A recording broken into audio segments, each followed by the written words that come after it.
무더운 여름철입니다.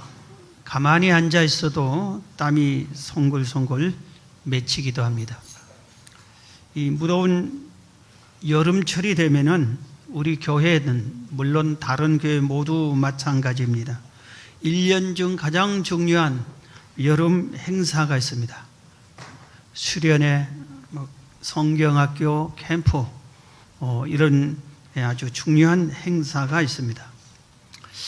이런 행사는 교사들의 헌신이 반드시 필요하고 또 봉사자들의 헌신이 필요합니다.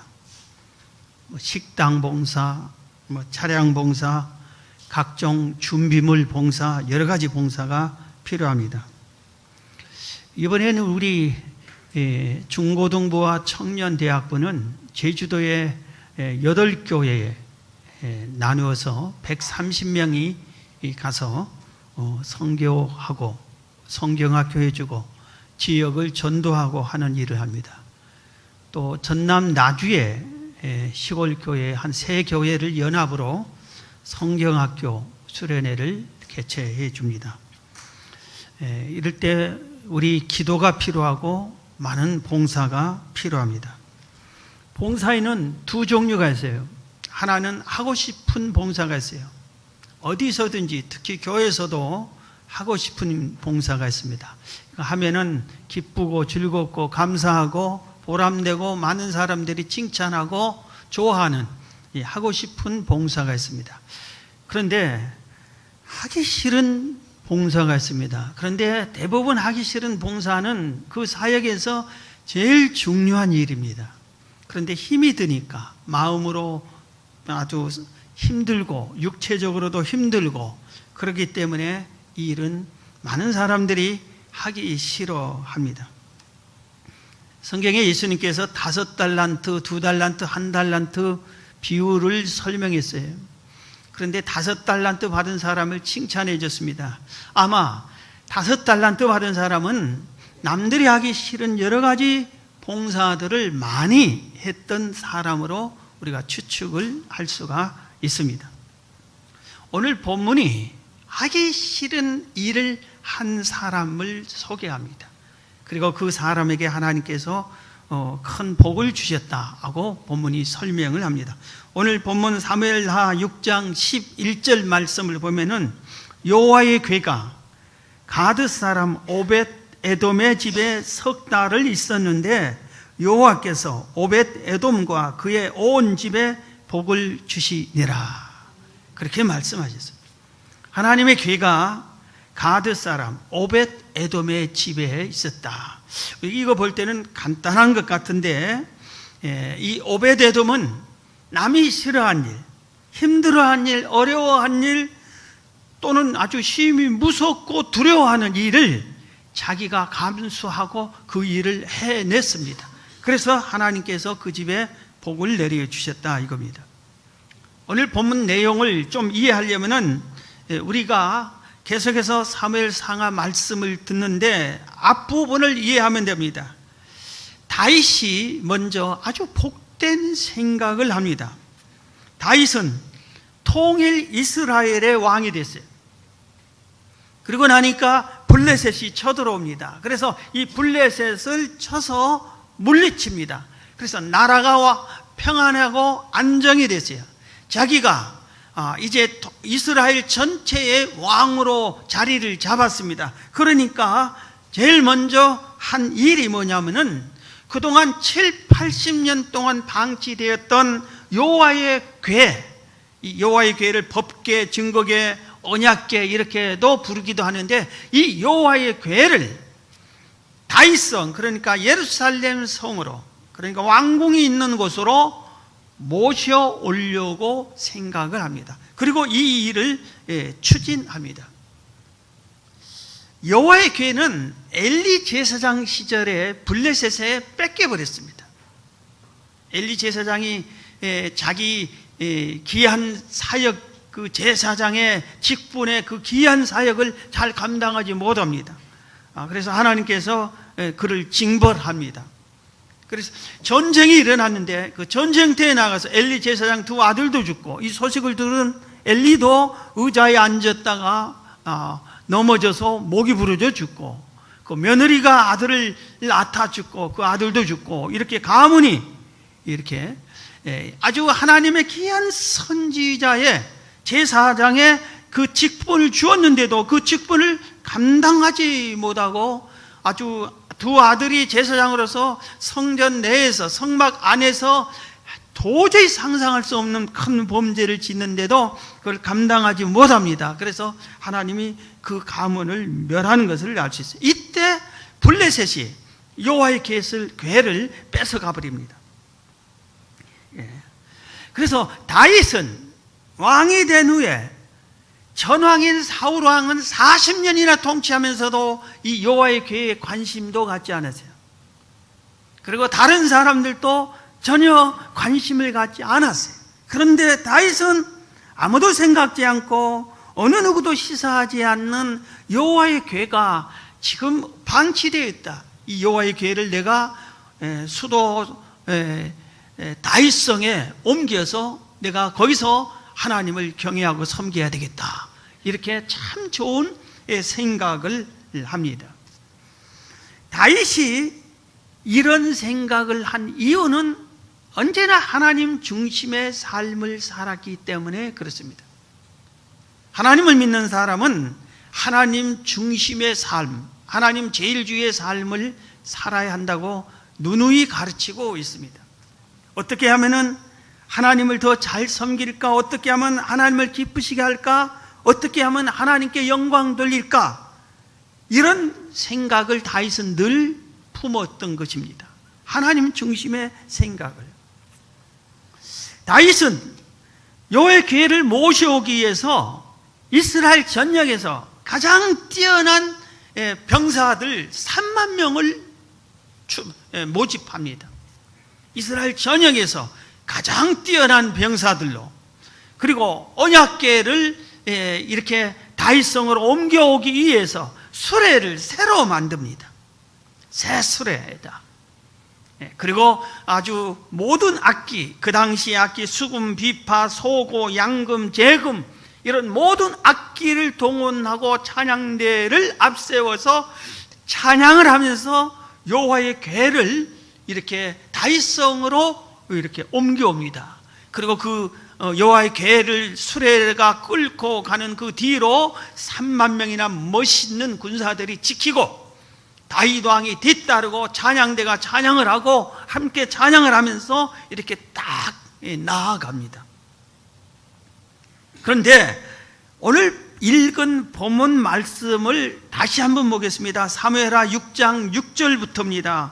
그들이 나곤의 타작마당에 이르러서는, 이 행진이 나곤의 타작마당 지역을 지나갈 때 소들이띠므로, 수레를 끌고 가던 소들이띠므로 웃사가, 수레 뒤에서 지키고 뒤따라왔던 웃사가 손을 들어 하나님의 궤를 붙들었더니 여호와 하나님이 웃사가 잘못함으로 말미암아 진노하사 그를 그곳에서 치시니 그가 거기서 하나님의 궤 곁에서 죽으니라. 여호와께서 웃사를 치심으로 다윗이 분하여 그것을 베레스 웃사라 부르니 그 이름이 오늘까지 이르니라. 다윗이 그날에 여호와를 두려워하여 이르되 여호와의 궤가 어찌 내게로 오리하고, 다윗이 여호와의 궤를 옮겨 다윗성 자기에게로 메어가기를 즐겨하지 아니하고 가드 사람 오벳 에돔의 집으로 메어간지라.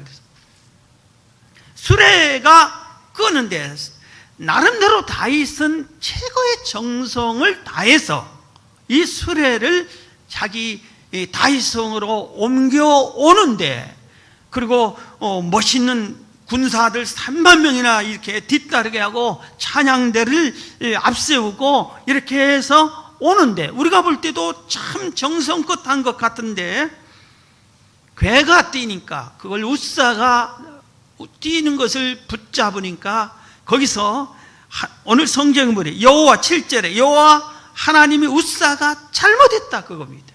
궤를 붙잡은 것이, 우리가 볼 때는 누군가는 붙잡아야 되고 잘한 것 같은데 하나님은 잘못했다. 그리고 그 웃사를 죽여버립니다. 우리가 볼 때 좀 이해가 안 되는 부분이죠.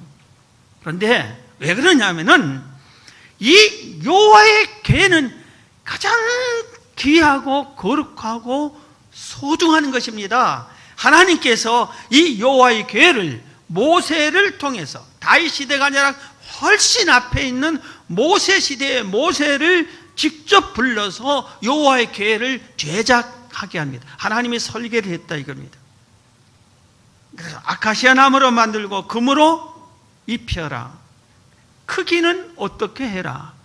그 위에 어떤 그룹 모양을 만들어라. 이런 식으로 하나님이 직접 설계한, 그리고 그 언약궤 안에는 하나님이 이 땅에 시내산에 친히 내려오십니다. 그리고 시내산에서 빽빽한 구름으로 아무도 볼 수 없게 하는 곳에 모세만 올라오게 해서 모세에게 하나님이 거기 손수 기록한 십계명 돌판을 줍니다. 그 십계명 돌판, 계명이 기록된 돌판이 그 언약궤 안에 들어있게 합니다. 그래서 언약궤 안에는 뭐가 있어요? 하나님의 계명, 오늘날 말하면 하나님의 말씀, 성경이 거기에 넣어 있는 겁니다.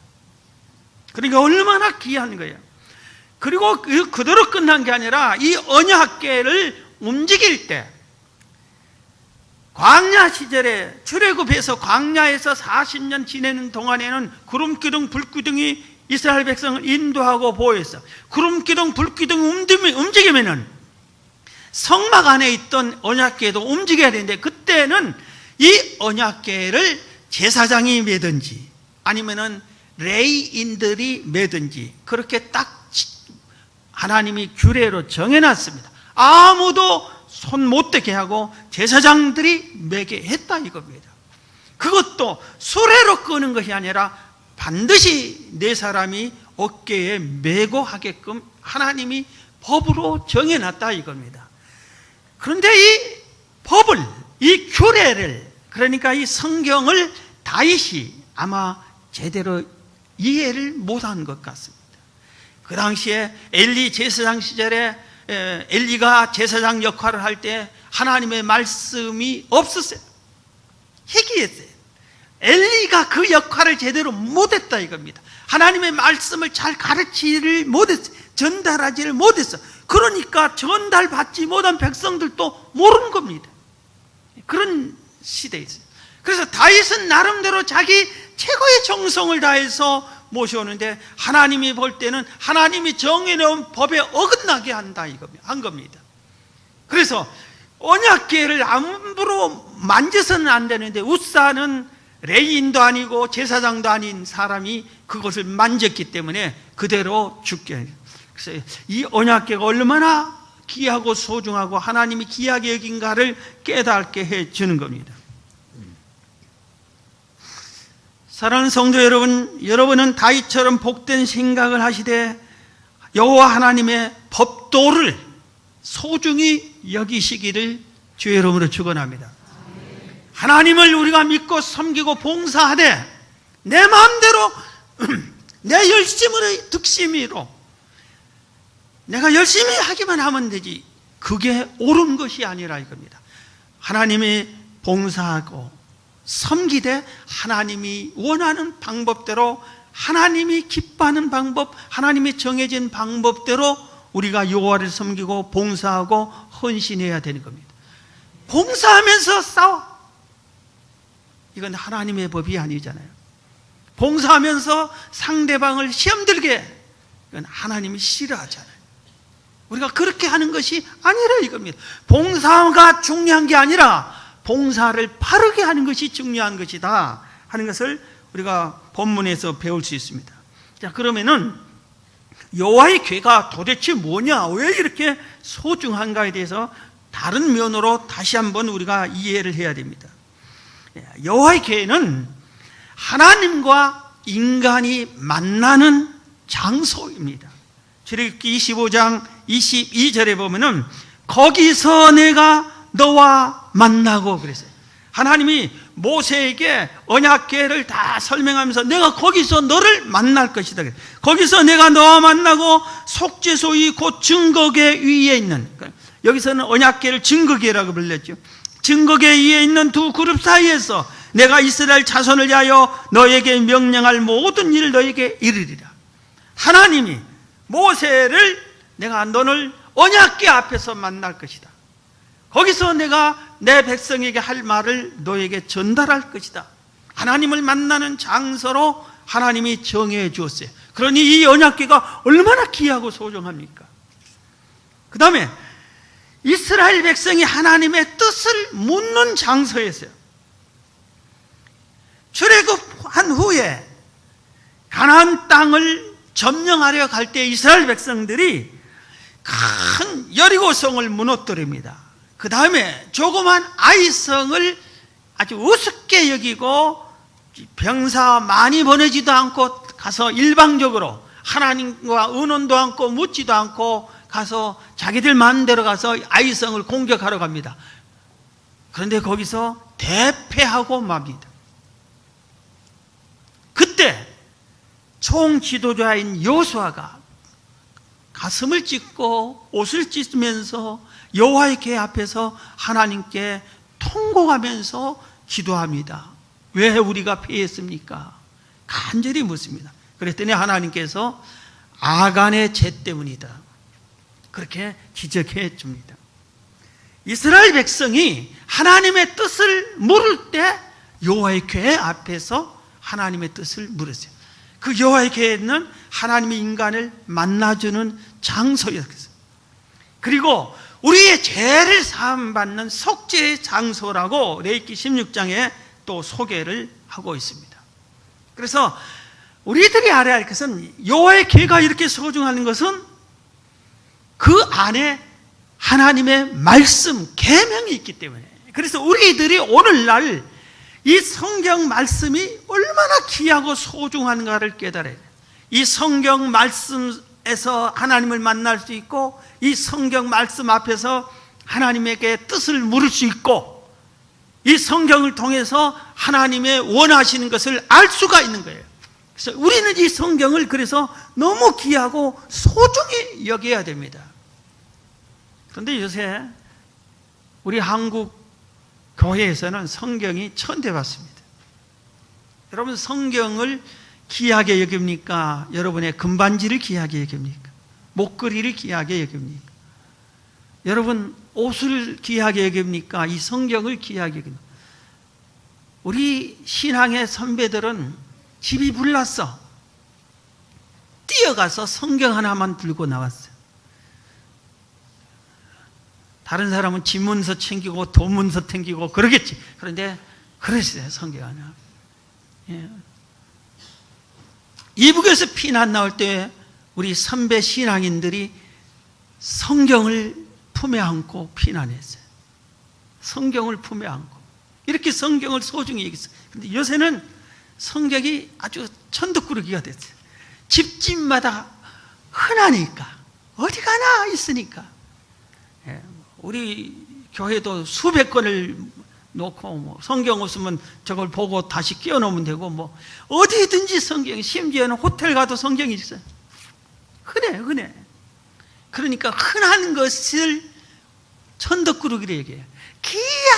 귀해야 이게 아주 대접을 받는데, 성경이 너무 흔하니까 그런 것 같아요.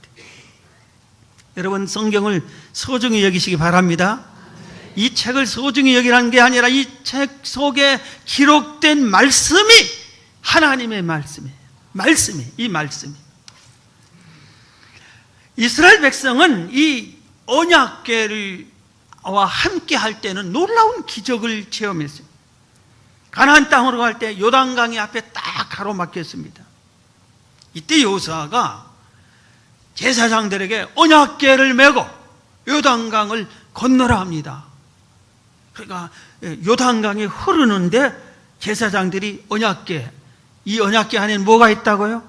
하나님의 계명, 하나님의 말씀, 그러니까 쉽게 말하면 성경이 그 안에 있다고. 언약궤를 메고 요단강을 딱 처벅처벅 물이 흐르는데도 갔더니 중간쯤 가니까 요단강이 쫙 갈라집니다. 그래서 갈라진 대로 이스라엘 백성이 건너갔습니다. 여리고성을 무너뜨릴 때 그냥 여리고성을 도는 게 아니라 언약궤를 앞세우고 돌았습니다. 제사장들 언약궤를 메고 돌았습니다. 그랬더니 여리고성이 무너졌습니다. 엘리 제사장 시절에는 그걸 관리를 못하고 그 제사장이 타락했기 때문에 이 언약궤를 뺏겼습니다. 그래서 블레셋 사람들이 이제 저놈들이 이스라엘 백성들이 섬기던 신을 우리가 뺏어왔다 그래요. 자기네들은 우리가 믿는 하나님은 보이지 않는 영이신 하나님인데 다만 하나님이 말씀한 언약궤를 소중히 여기는 건데 그 보이는 이 언약궤가 신인 줄 알았어요, 그들은. 그래서 자기 신들의 앞에, 다곤 신당 앞에다 딱 바쳤습니다. 우리 신이시여 저놈들의 신을 가져왔나이다 하고 이렇게 기분 좋게 딱 바쳤어요. 그런데 그 다음날 청하니까 다곤 신상이 툭 다 꺾였어요. 무너졌어요. 깜짝 놀란 겁니다. 그래서 이들이 블레셋 사람들이 저 신이 센가 그렇게 생각을 한 거예요. 그래서 이 신을 다른 데다 한 마을에다가 딱 놔뒀습니다. 그랬더니 그 동네가 전체가 독종이 와서 다 멸합니다. 그래서 벌벌 떨면서 이게 우연의 일치냐, 저들이 믿는 신이 역사한 거냐, 우리 시험해 보자고, 이건 우리에게 있으면 안 되겠다고 되돌려 보내자 하고 이스라엘 부근 쪽으로 수레를 만들어서 송아지를 끌어서 보냅니다. 보내는데 송아지를 그냥 송아지를 보낸 게 아니라 새끼 난 젖소, 젖이 펄펄 나는 새끼에게 젖줘야 하는 그 암소를 끓게 합니다. 그래서 우리가 볼 때 저들이 이 신이 역사했다면 저 수레를 소가 끌고 아주 목표한 대로 쭉 갈 것이다. 그러나 우연의 일치라면 소가 새끼가 울면 되돌아와 버릴 것이다. 그렇게 있습니다. 하고 수레를 실어놓고 언약궤에 딱 얹혀놓고 젖소에게 가라 하고 보냈습니다. 그리고 이 뒤에서 새끼들이 엄마 떨어지니까 엄마하고 음매하고 막 웁니다. 그런데 어쩌냐면은 이 암소가 눈물을 뚝뚝 흘리면서도 좌로나 우로나 치우치지 않고 쭉 갑니다. 그래서 블레셋 사람들이 저들이 믿는 신이 역사하거나 하는 것을 인정을 받게 합니다. 언약궤는 이렇게 귀하고 소중한 것이 있어요. 오늘날 우리의 신앙이 언약궤를 소중히 여기는 다윗처럼 하나님의 말씀이, 성경이 생명의 말씀이다, 우리를 구원하는 말씀이다, 천국 백성이 반드시 읽고 듣고 지켜야 할 말씀이다 하고 소중히 여길 줄을 알아야 돼요. 그럴 때 하나님이 역사를 하고 기적을 나타내 주실 줄로 믿습니다. 자, 그러면은 오늘 성찬식이니까 말씀을 빨리 마치려고 하는데, 오늘 언약궤를 오벳 에돔이 자기 집에 모셨어요. 이 장면이 우리는 간단한 것 같은데 그 상황을 우리가 깊게 기도하면서 묵상을 제가 해보니까 엄청난 이 오벳 에돔의 신앙을 발견할 수 있었어요. 지금 다윗이 새 수레에다가 3만 명을 전국에서 제일로 똑똑한 군인을 보내라 해서 3만 명을 모아서 아주 그 나라에 있는 모든 악기를 동원해서, 찬양대를 동원해서 찬양하면서 3만 명의 호의를 받으면서 여호와의 궤를 새 수레에 정중하게 이렇게 모셔오는데, 나곳 타작 마당 지날 때 소들이 갑자기 뛰니까, 수레가 움직이니까 웃사가 그 움직이지 않게 여호와의 궤를 붙잡다가 하나님이 그 자리에서 웃사를 죽여버렸어요. 그러니까 거기를 따르던 사람들, 구경했던 사람들, 모든 사람들이 사람이 죽으니까 놀라버린 겁니다. 무서워 벌벌 떠는 겁니다. 심지어는 다윗도 그날의 여호와를 두려워했다고 그랬어요. 그리고 그 여호와의 궤를 다윗성으로 옮겨오는 것을 싫어했다고 그랬어요. 못하겠다, 무서워서 그럽니다. 자, 그러면은 이 언약궤를 길바닥에다 버려둡니까? 우리 들고 가버리자? 그럴 수는 없잖아요. 어디다는 모셔야 되잖아요.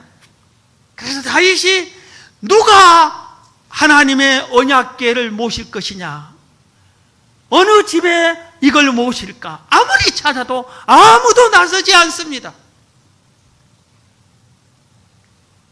잘못하면 죽는데 어떻게 하겠냐 이겁니다. 그때 오베데돔이 제가 여호와의 궤를 우리 집에 모시겠습니다. 제가 하겠습니다. 하고 오베데돔이 나선 겁니다. 그래서 다윗이 고맙다. 그리고 오벳에돔 집에 여호와의 궤를 모셨습니다. 하나님이 이것을 다 보셨을 거 아니에요. 사람이 죽었다고 모두 두려워하고 무서워하고 심지어 다윗까지도 무서워하는데 네가 내 궤를 소중히 여기고 두려움을 이기고 네가 이걸 니네 집에 모시게 했구나. 고맙다. 하나님이 그 가정에 오베데돔과 그의 가정을 복을 내려주세요. 11절을 다시 보겠습니다. 여호와의 궤가 가드 사람 오벳에돔 집에 석 달을 있었는데 여호와께서 오벳에돔과 그의 온 집에 복을 주시니라.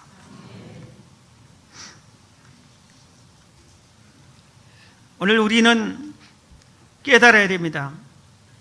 지금도 예수님은 오벳에돔 같은 사람을 찾습니다. 누가 나를 위하여 십자가를 지겠느냐? 누가 나의 교회를 위하여 헌신하겠느냐? 누가 봉사하겠느냐?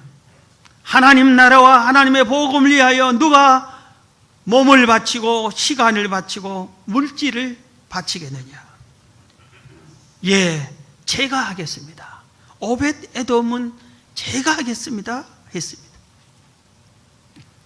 성경의 복음서에 보면 예수님이 큰 잔치를 베풉니다. 그리고 사람들을 보내서 잔치를 초청했습니다. 그랬더니 사람들이 거절합니다. 나는 지금 사업을 시작해서 사업을 돌봐야 된다. 나는 지금 직장이 바쁘다. 나는 공부해야 된다. 승진 시험을 봐야 된다. 나는 이제 결혼해서 신혼이다. 그래서 아내와 함께 있어야 된다. 나는 선 약속이 있다. 나는 새 자동차를 샀는데 시승해 봐야 된다. 내가 모처럼 우리 가족과 휴가를 떠나기로 했는데 난 휴가를 가야 된다. 모두 다 이런 식으로 거절합니다. 예수님이 잔치를 베풀고 오라고 하는데 다 거절합니다. 그런데 사실 이 잔치는 천국 잔치였어요. 오는 자들이 제사함 받고 구원받고 하나님의 은혜를 입는 축복의 큰 잔치였어요. 그런데 사람들은 그걸 모르고 영의 세계를 모르고 천국을 모르고 주님의 그 뜻을 깊은 뜻을 모르고 이 세상에 사는 현재 내 삶에 보이는 세상에 잠깐 사는 이 세상에 모든 세상의 일들에만 관심이 있었습니다. 우리도 그럴 수가 있습니다. 예수님이 제자를 선택할 때 나를 따라오너라 사람 낚는 어부가 되게 해주겠다 합니다. 이것은 너의 직장, 사업장 모든 것을 버리고 나와서 전도하는 일만 해야 된다. 전도하러 오너라. 나를 따라오면 전도자로 만들어주겠다. 그런 것입니다. 그때 베드로, 안드레, 야고보, 요한을 비롯한 제자들이 따랐습니다. 그래서 많은 수천만은 사람들이 예수님을 따르는데 예수님의 제자는 12명밖에 아닙니다.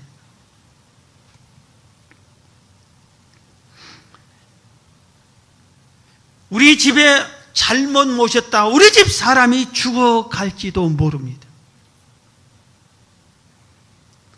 그런데도 이 오베데돔은 제가 하겠습니다 했습니다.